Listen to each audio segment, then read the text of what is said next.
Alright everyone, let's quickly talk about the types of nets used in tilapia culture.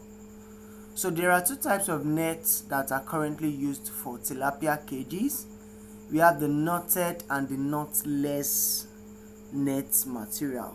Yes, from this two diagram you can see this is the knotless net material without having knots in the middle, and we have the knotted net material. You can see these are knots, these are knots, these are knots, these are knots, these are knots. Knots are joints of each stretch mesh size. The stretch mesh size, this is a mesh size, this is what we call the mesh size. This little hole you can see right here, and this knot is called the joint. It's called the joint. But as you can see, this has mesh size but doesn't have a knot. This is a knotless net material. So knotless nets are more expensive. Yes, they are more expensive but are more durable than knotted nets and less prone to clogging, deteriorating, damaging, and tearing. So you can see that in these two options, though this is more expensive, but you can still go for this if you are just starting out. But if you want to go big and you want to do something productive, it is advisable for you to go for knotless material. So be sure to order your net from a reputable agent.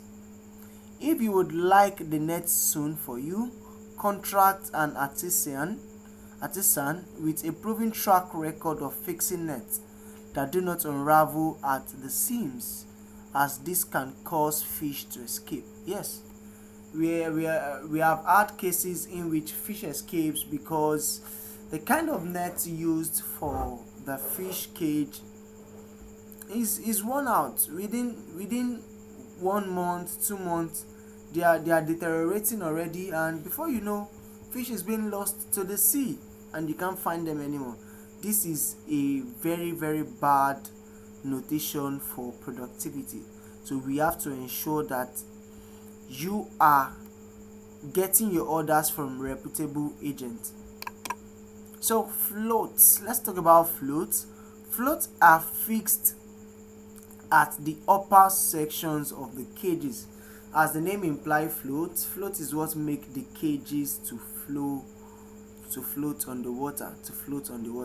So they use braided twine are being used to make them buoyant.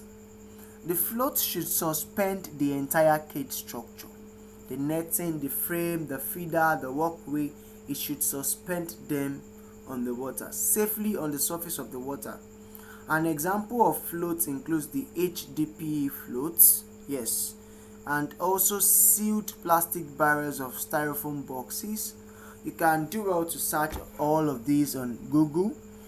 You'll find a lot of different types of floats you can use for cages there. And let's talk about anchor. Moorings are required to hold the cages in place against the forces generated by wind, water currents, and waves, and keep the cages in a particular spot. So if you are using floats to hold or to suspend your cages on top of the surface of the water, you also need to use anchor to hold it down to the bottom of the water, because to the bottom surface of the water, because this gives it a rigid structure. This gives it a firm structure against wind, water current, and so on. So moorings also influence the forces from the water current and wind acting on the cages, and related structures and the behavior. So if you are using anchor moorings, it's an advantage for you because it protects against the wind and water current to keep your fish cage in firm and hold it to position.